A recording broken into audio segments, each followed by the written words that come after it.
91% tal-finanzjament mill-gvern waqt il-pandemija kienu ġejjin minn fondi nazzjonali.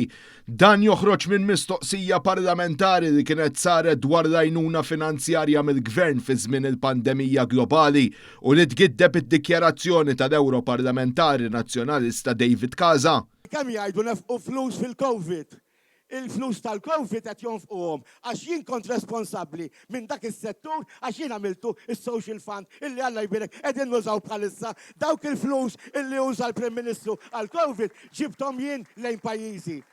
Din id-dikjarazzjoni ta' Casa li bija tal-impressjoni li s-suċċess li beħ pajjiżna tratta l-pandemija kien mertu tiegħu hija fatwalment skorretta kif tixet mistoqsija parlamentari.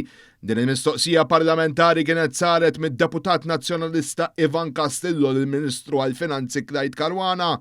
Hawnhekk ġiet dikjarat li l-Gvern ħareġ total ta' ftit aktar minn biljun u 665 miljun euro li minnhom madwar 150 miljun euro biss kienu ġejjin minn fondi Ewropej.